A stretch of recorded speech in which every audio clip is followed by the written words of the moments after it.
Hello everyone. I think आप सब बहुत अच्छे होंगे और आपका आने वाला एग्ज़ाम के लिए बहुत अच्छे से प्रिपरेशन कर रहे होंगे। तो हम एक सीरीज़ पढ़ रहे थे जिसका नाम है organic reagents and there uses. तो अभी हम पार्ट नंबर 24 पढ़ने वाले हैं। देखो अभी तक 23 पार्ट में हम टोटल 55 रिएजेंट ऑलरेडी डिस्कस कर चुके हैं in details with previous year सवाल। जितना भी प्रीवियस ईयर सवाल है वो भी हमने ऑलरेडी कर चुके हैं। तो आज हम बात करने वाले 56 नंबर रिएजेंट के बारे में, जो होगा मेनली NBS, एन ब्रोमोसक्सिनामाइड। उसके साथ साथ कोई सेम तरह का रिएजेंट देता है, वो ये सारे रिएजेंट है जो हम एक साथ पढ़ लेंगे। तो आओ शुरू करते हैं। बस शुरू करने से छोटा सा इन्फॉर्मेशन, आपको कुछ बेहतरीन हैंड रिटन नोट्स चाहिए तो आप मेरा class notes of chemistry Facebook page visit कर सकते हैं। कोई आपको डाउट है तो मुझे आप इस नंबर पे कांटेक्ट कर सकते हैं। ओके, तो चलो शुरू करते हैं इसका NBS के बारे में पढ़ना। तो सबसे पहले तो हम देख लेते हैं NBS होता क्या है। तो इसका फुल फॉर्म है नॉर्मल ब्रोमोसक्सिनामाइड। क्या नाम है? नॉर्मल ब्रोमोसक्सिन। इसका स्ट्रक्चर कुछ ऐसा होता है, ऐसा स्ट्रक्चर होता है। ओके, क्लियर है। अगर इसका फॉर्मेशन की बात करें, इसका फॉर्मेशन, तो ये फॉर्मेशन क्या होता है? देखो, सक्सिनिक एसिड। सक्सिनिक एसिड का मतलब क्या होता है आप शायद जानते हैं। CH2 के साथ क्या रहता है? COH। और CH2 के साथ क्या रहता है? COH। मतलब 4 कार्बन वाला, या अगर बोलेंगे तो नंबरिंग यहाँ से होगा 1 2 3 4। तो 1 में एसिड 2, 4 में एसिड 2 और बीच में क्या? CH2। सक्सिनिक एसिड को अगर आप हीट करेंगे तो सबसे पहले क्या बनेगा? सक्सिनिक एनहाइड्रेट बनेगा। अब इसका एमोनिया का रिएक्शन करा देंगे आप, एमोनिया का रिएक्शन। तो यहाँ क्या हो जाएगा? बस अब रिप्लेस करो ऑक्सीजन को किससे? नाइट्रोजन से। मैकेनिज्म मैं नहीं दिखा रहा हूँ, बस क्या बनेगा? सक्सिनामाइड। अब सक्सिनामाइड के साथ कैसे रिएक्शन करेंगे? KOH एक बेस के साथ किसका? Br2 का रिएक्शन कराएंगे तो अब बनेगा NBS, जिसको हमें ज़रूरत है। ये कैसे बनते हैं मैकेनिज्म आपको ज़रूरत यहाँ नहीं है। ओके, अब आते हैं इसका यूजेस क्या होता है। तो पहले देख लिया NBS क्या है, इसका स्ट्रक्चर कैसा है, वो बनते कैसा है। उसके बाद हम देखते हैं इसका यूजेस कहाँ है। तो ये मेनली कहाँ यूज होता है? फ्री रेडिकल सब्स्टिट्यूशन रिएक्शन में। किसका? In allylic position and benzylic position. अब आपका मन में सवाल है, जो एलाइलिक पोजीशन और बेंजाइलिक पोजीशन क्या होता है? तो देख लो, डबल बॉन्ड के बगल वाले एल्किन में डबल बॉन्ड के बगल वाले कार्बन को बोलते हैं एलाइलिक कार्बन, और बेंजीन के साथ जुड़ा हुआ कार्बन को बोलते हैं बेंजाइलिक कार्बन। ठीक है, तो ये हुआ एलाइलिक पोजीशन, ये हुआ बेंजाइलिक पोजीशन। तो एलाइलिक पोजीशन में अगर कोई हाइड्रोजन है तो इसको रिप्लेस करता है ब्रोमीन। अगर बेंजाइलिक पोजीशन में कोई हाइड्रोजन है, इसको पोजीशन क्या रिप्लेस, कौन रिप्लेस करता है? ब्रोमीन रिप्लेस करता है। यही यूज़ होता है NBS का। क्या यूज़ होता है? मेनली एलाइलिक पोजीशन से हाइड्रोजन हटा के, या फिर बेंजाइलिक पोजीशन से हाइड्रोजन हटा के क्या जुड़ना? ब्रोमीन जुड़ना। ठीक है, क्लियर है। तो देख लो क्या होता है। देखो ये मैकेनिज्म कैसा होता है? Free radical mechanism. दिखाता हूँ मैं मैकेनिज्म आपको। तो याद करो, बेंजाइलिक पोजीशन और एलाइलिक पोजीशन से क्या करेगा? वो हाइड्रोजन को हटाएगा और क्या लगाएगा? वहाँ ब्रोमीन जुड़ेगा। ठीक है, तो मैंने बता दिया एलाइलिक पोजीशन और बेंजाइलिक पोजीशन क्या होता है। उसके बाद कभी कभी ये ऑक्सीडाइजिंग रिएजेंट की भी तरह काम करता है। जैसे कि प्राइमरी अल्कोहल को एल्डिहाइड में और सेकेंडरी को क्या करता है? कीटोन में कन्वर्ट कर देता है। तो दो यूजेस है, एक तो फ्री रेडिकल सब्स्टिट्यूशन करता है किसमें? एलाइलिक पोजीशन में, और बेंजाइलिक पोजीशन में क्या करता है? एलाइलिक पोजीशन या फिर बेंजाइलिक पोजीशन से हाइड्रोजन हटा के ब्रोमीन जोड़ देता है। देखते हैं हम मैकेनिज्म में, उसमें डिटेल्स में बात करेंगे। और एक क्या काम करता है? कभी कभी ये ऑक्सीडाइजिंग रिएजेंट की तरह काम करता है। प्राइमरी अल्कोहल को एल्डिहाइड में और सेकेंडरी में क्या? कीटोन में कन्वर्ट कर देता है। अब एग्जाम्पल देखेंगे तो आपको समझ में आए। देखो क्या है? एलाइलिक पोजीशन है, बिल्कुल है। क्यों? देखो पहले डबल बॉन्ड को पकड़ लो। डबल बॉन्ड के पकड़ में ये कार्बन एलाइलिक है, उसमें साथ हाइड्रोजन है, तो एलाइलिक हाइड्रोजन है। तो इस हाइड्रोजन को रिप्लेस कर दो किससे? ब्रोमीन से। बस यहाँ सनलाइट के प्रेजेंट में होना चाहिए। ठीक है, तो क्या हो जाएगा? देखो क्या हो जाएगा। देखो एलाइलिक पोजीशन में कौन आ गया? ब्रोमीन आ गया। अब देख लो यहाँ, देखो ये डबल बॉन्ड है, तो डबल बॉन्ड का बगल वाले कार्बन, यहाँ ये पोजीशन भी एलाइलिक है और ये पोजीशन भी एलाइलिक है, दोनों पोजीशन सेम है। तो आप कहीं से भी एक हाइड्रोजन हटा दो, यहाँ से हाइड्रोजन हटाओ और क्या लगा दो? ब्रोमीन लगा दो। ठीक है, तो ये हो गया allylic bromination. Okay, next example देखते हैं। देखो ये है बेंजाइलिक पोजीशन। देखो बेंजीन का, तो ये बेंजाइलिक हाइड्रोजन है, इसके साथ NBS देंगे तो आपको यहाँ हाइड्रोजन रिप्लेस करना पड़ेगा, हाइड्रोजन आ जाएगा यहाँ। तो आपको एक क्वेश्चन है, जो हुइच हैव NBS अटैक, किस में NBS अटैक करेगा? तो आप बोलो ये एल्कीन है, आप देख सकते हैं एल्कीन है, तो एल्कीन के पास क्या नहीं होता? एलाइलिक तो पोजीशन होता नहीं है। एन है, सॉरी एल्केन है, ये तो नहीं होगा। ये देखो ये करेगा क्या? बिल्कुल करेगा। क्यों? क्योंकि ये बेंजाइलिक कार्बन है इसके पास। देखो बेंजीन के बगल वाले, तो यहाँ हाइड्रोजन रिप्लेस करेंगे। अब देख लो ये तो एल्कीन है, लेकिन इसके बगल वाले कोई एलाइलिक पोजीशन है नहीं, तो ये रिएक्शन नहीं करेगा। तो किस में एनबीएस का अटैक होगा? Only this. अब जानते हैं इसका एक खूबसूरत नाम है जो है टोलुइन है। ओके, अगर मैं आपको ये बोलता ई नंबर ऑप्शन में, अगर ऐसा बोलता तो क्या ये एनबीएस के साथ अटैक करेगा?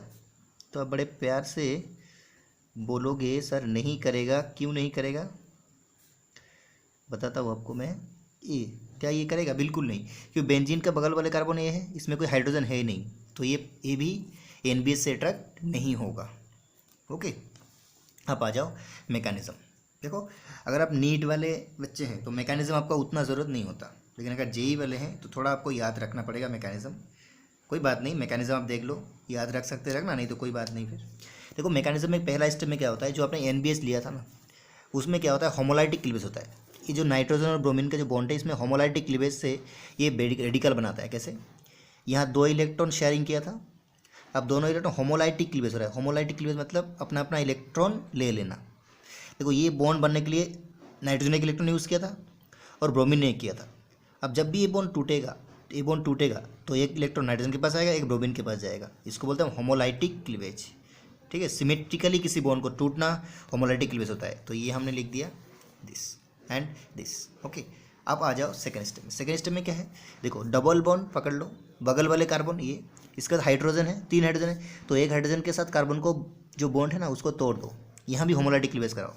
तो ये जो बन गया ये है एलाइलिक रेडिकल। क्या बन गया? एलाइलिक। अब याद रखना पड़ेगा इसको, एलाइलिक रेडिकल और हाइड्रोजन रेडिकल बना। अब एलाइलिक रेडिकल स्टेबल होता है रेजोनेंस से।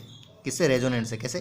देखो 1 2 3, 1 का रेडिकल 3 को दे दो और 2 और 3 में बॉन्ड बना दो, बस ये देखो ये बन गया। तो ये रेजोनेंस से स्टेबल होता है।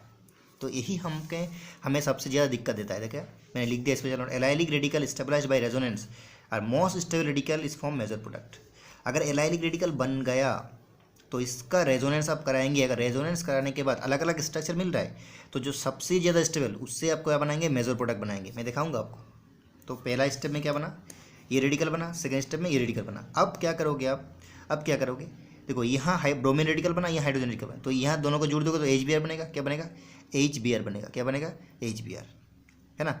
अब सॉरी, यहाँ ब्रोमीन और यहाँ क्या बन गया? CH2 dot. तो इन दोनों को मिलाओगे, इन दोनों को मिलाओगे, और यहाँ नाइट्रोजन के साथ किसको मिलाओगे? हाइड्रोजन को मिलाओगे। देख लो कैसे। तो स्टेप नंबर 3 में क्या होगा? एलाइलिक रेडिकल के साथ ब्रोमीन रेडिकल को मिला दो, तो क्या बन गया? देखो क्या बन गया? ये बन गया एलाइलिक ब्रोमिनेशन हो गया। क्या होगा? Allylic bromination. Allylic bromination. तो बस यहाँ याद रखना, पहला स्टेप में जो ब्रोमीन बना, सेकेंड स्टेप में जो एलाइलिक रेडिकल बना, दोनों को मिला देना पड़ेगा। दोनों को क्या करना पड़ेगा? मिलाना पड़ेगा। इसी रिएक्शन का नाम है क्या नाम है? Wohl Ziegler reaction. Wohl Ziegler, देखो नाम नहीं याद रखना है उतना, ठीक है। इसका नाम है वोल्फ जिगलर रिएक्शन। ओके, नाम याद है तो बहुत अच्छा है, नहीं है तो कोई बात बिल्कुल नहीं है। अब देख लो, आप खुद ट्राई करो। देखो बेंजाइलिक है, टोलुइन है, यहाँ हाइड्रोजन हटाओगे, ब्रोमीन लगा दोगे। यहाँ देखो, ये पहले डबल बॉन्ड को पकड़ लो, बिल्कुल कस के पकड़ लिया। अब ये पोजीशन में 2 हाइड्रोजन है। अगर नहीं दिखाई दे रहा तो देख लो ऐसा करके, है ना, ऐसा है।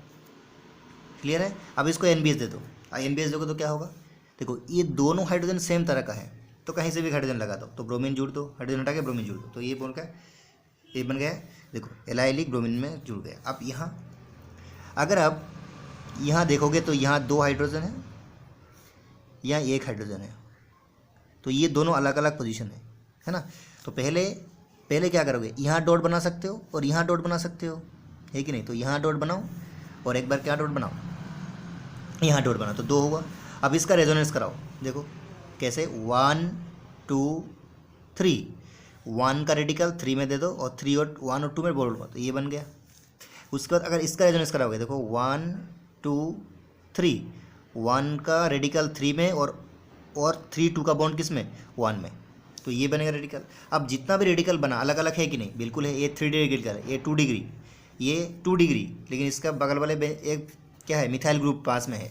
यहाँ 1 डिग्री 2 डिग्री रेडिकल, लेकिन देखो चारों अलग अलग रेडिकल बना, तो सब में ब्रोमीन जुड़ दो। सब में ब्रोमीन जुड़ोगे तो ये जो 3 डिग्री रेडिकल था, देखो 3 degree radical with resonance, with resonance most stable है, तो मोस्ट स्टेबल वाला क्या बनाएगा, मेजर प्रोडक्ट बनाएगा।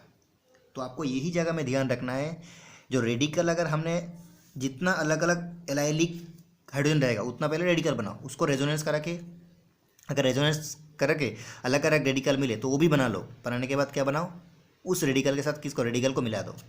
तो अब मेरा एक एक की बात आ गया, क्या लिखा, एलाइलिक एंड बेंजाइलिक हाइड्रोजन हटाओ, बिल्कुल हटाओ और रेडिकल बनाओ।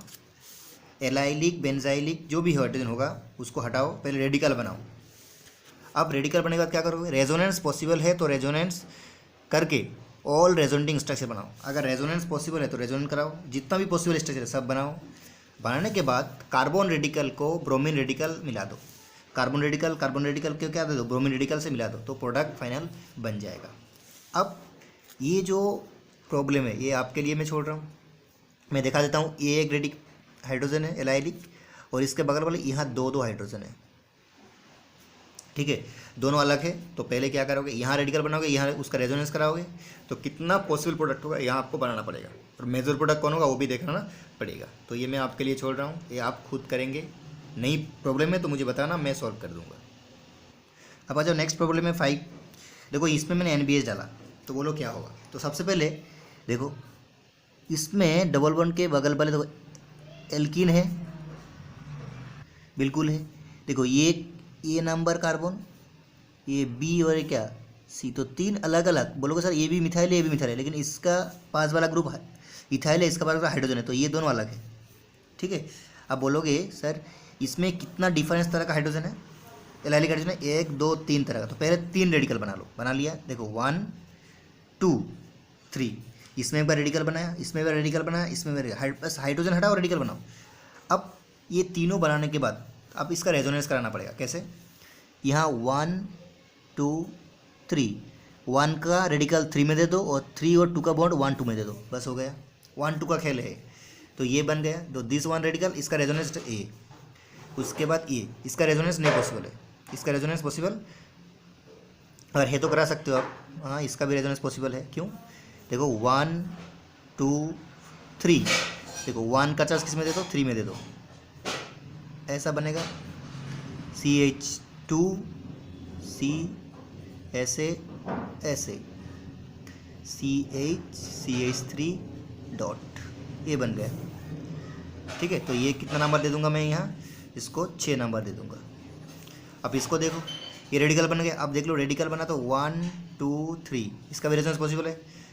1 का चार्ज 3 में, 1 का डॉट 3 में, और 3 2 का डबल बॉन्ड यहाँ दे दो, तो ये रेडिकल बनेगा। तो कितना रेडिकल बना, 1, इसका रेजोनेंस 2 3, इसका रेजोनेंस 6, या फिर इसका देखो 1 2 3 मेन, उसके बाद इसका रेजोनेटिंग स्ट्रक्चर, तो कितना टोटल प्रोडक्ट बनेगा, 6 प्रोडक्ट बनेगा। इसके से और एक प्रोडक्ट बनेगा, तो कितना प्रोडक्ट बनेगा, 6 में इसका बस इसमें ब्रोमीन लगा दो तो 6 नंबर प्रोडक्ट हो जाएगा। ओके, एक बार ट्राई करना आप। पहले जितना एलाइलिक पोजीशन है उसमें क्या दे दो, ब्रोमीन लगा दो, ब्रोमीन लगा दो, ठीक है, ब्रोमीन लगा दिया। उसके बाद क्या करना पड़ेगा आपको, उसके बाद क्या करना पड़ेगा, उसका रेजोनेटिंग स्ट्रक्चर बना के उसमें फिर रेडिकल बनाना पड़ेगा, उसमें ब्रोमीन लगाना पड़ेगा, तभी आपका टोटल प्रोडक्ट आएगा। अगर टोटल प्रोडक्ट बोले तभी ले, लेकिन मैक्सिमम एग्जाम में बोलते हैं इनमें से NBH जुड़ने के बाद मेजर प्रोडक्ट क्या होगा, तो मेजर प्रोडक्ट वही होगा जो मोस्ट स्टेबल रेडिकल से बनाएगा। तो ये हो जाएगा इससे बने वाला 1 का रेजोनेटिंग स्ट्रक्चर बनने वाला प्रोडक्ट मेजर हो जाएगा, क्योंकि इसके पास अल्फा हाइड्रोजन सबसे ज़्यादा होगा। अब आ जाओ एक शानदार क्वेश्चन, क्या बोला, arrange the following arrange the protons, मतलब hydrogen HA HB HC HD in decreasing order of bond energy. बोल रहा है जो ये पोजीशन एलाइलिक है, ये पोजीशन एलाइलिक है, इसके बाद CH2 है और इसके बाद CH है। बोला कौन सबसे ज़्यादा एनर्जी लगेगा किस हाइड्रोजन को तोड़ने में। तो आप बोलो ये जो B वाला हाइड्रोजन है ना, B वाला, अगर इसको आप तोड़ोगे होमोलाइटिक में तो ये रेडिकल बनेगा। तो ये रेडिकल किसके ऊपर होगा, डबल बॉन्ड के ऊपर होगा, तो ये सबसे ज़्यादा अनस्टेबल, तो ये जल्दी टूटना नहीं चाहेगा। फिर बोल रहा हूँ अब ऐसा करेंगे, जो यहाँ जितना भी H है सबको तोड़कर रेडिकल बनाएंगे, सबको तोड़कर रेडिकल बनाएंगे। जैसे कि मैं अगर बोलूँ यहाँ ऐसे बनाओगे रेडिकल, यहाँ एक रेडिकल बनाओगे, तब तो इसको रख दोगे, इसको रख दोगे, इसको रख दोगे। नंबर क्या था यहाँ C D, ये बहुत इंपॉर्टेंट क्वेश्चन है। अब एक बार क्या बनाओ, अब इसमें रेडिकल बनाओ, तो इसको रख दो, इसको रख दो, तो ये बी था, ये ए था, तो 2 हो गया, है ना। अब उसके बाद क्या करोगे, ए रेडिकल बनाओगे। मान लो यहाँ रेडिकल बनाया,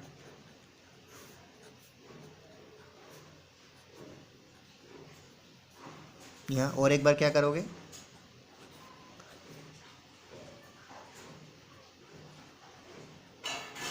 एच बी और यहाँ एच ए, ये सारे रेडिकल बनाए। अब बोलो सबसे ज़्यादा अनस्टेबल रेडिकल कौन है, ये डबल बॉन्ड के ऊपर है तो सबसे ज़्यादा अनस्टेबल, मतलब ये जल्दी ब्रेक होना नहीं चाहेगा। तो सबका रेडिकल बना दो। रेडिकल बनाने के बाद जो रेडिकल सबसे ज़्यादा अनस्टेबल, उसको बॉन्ड, उस बॉन्ड को तोड़ने में, उस कार्बन हाइड्रोजन बॉन्ड तोड़ने में सबसे ज़्यादा एनर्जी लगेगा, ठीक है। और ये सबसे ज़्यादा स्टेबल है तो इसमें कम लगेगा। तो देखो देखो एच डी में कम लगेगा, मतलब डी वाला हाइड्रोजन में, और एच बी हाइड्रोजन में सबसे ज़्यादा एनर्जी लगेगा। ओके, तो इसलिए बोला डिक्रीजिंग एनर्जी। तो इसके लिए सबसे ज़्यादा किसका लगेगा, एच बी, फिर एच सी, उसके बाद एच क्या D, sorry H A, H D. Okay, अब आपको मैं दिखाता हूँ। तो other reducing reagent, sorry other reagent which are used in allylic और ब्रोमाइलिक और एलाइलिक और बेंजाइलिक सब्स्टिट्यूशन रिएक्शन। जैसे कि ब्रोमिनेशन के लिए जैसे कि NBS यूज़ होता है एलाइलिक ब्रोमिनेशन के लिए या फिर बेंजाइलिक के लिए, सेम ब्रोमीन और हीट यूज़ होता है। कितना हीट, एक हाई टेम्परेचर, कितना 573, या फिर हो सकता है और क्या हो सकता है, ब्रोमीन के साथ more than equal to 500 degree centigrade, ऐसा भी हो सकता है। और क्लोरीनेशन के लिए क्या सेम काम होगा, एलाइलिक और बेंजाइलिक पोजीशन में क्या हो जाएगा, क्लोरीन और ब्रोमीन आ जाएगा। अगर ब्रोमीन और हाई टेम्परेचर करोगे, सेम क्लोरीन के लिए क्या करना पड़ता है, क्लोरीन और हाई टेम्परेचर या फिर क्या सल्फोनाइल क्लोराइड यूज़ करना पड़ता है। जैसे कि मान लो यहाँ इस क्वेश्चन को आंसर करो। देखो ये पोजीशन क्या है, एलाइलिक पोजीशन है, NBS दिया या फिर ब्रोमीन और क्या दिया, तो यही हुआ, ब्रोमीन में आ जाएगा एलाइलिक पोजीशन में। अगर क्लोरीन दिया होता या फिर SO2Cl2 तो क्या आ जाता है, इसमें क्लोरीन आ जाता। अगर इसमें देखोगे आप तो ये पोजीशन और ये पोजीशन क्या है, एलाइलिक पोजीशन है, डबल बॉन्ड के बगल वाले पोजीशन। NBS दिया तो यहाँ ब्रोमीन, यहाँ दो हाइड्रोजन था, एक हाइड्रोजन हटा के एक ब्रोमीन लगा दो, दोनों पोजीशन सेम है, ये पोजीशन और ये पोजीशन दोनों साइड में दो हाइड्रोजन तो सेम है, कहीं भी लगा दो एक ब्रोमीन। ये भी होगा तो यही होगा, क्लोरीन है और SO2Cl2 और क्या है, SO2Cl2 होगा तो थोड़ा हीट कम लगेगा, कितना 443 केल्विन। Okay, 443 kelvin. तो ये एलाइलिक पोजीशन में क्या आ जाएगा, क्लोरीन आ जाएगा। तो ये था हमारा uses of NBS and other reagents, जैसे ब्रोमीन, हीट या फिर क्या क्लोरीन या फिर सल्फोनाइल क्लोराइड। तो मिलते हैं अगले वीडियो में। अगला वीडियो में हम बात करने वाले हैं मेनली 2,4-DNP के बारे में। ओके, कोई दिक्कत है तो कमेंट में ज़रूर बताना और पढ़ते रहो, आगे बढ़ते रहो। All the very best.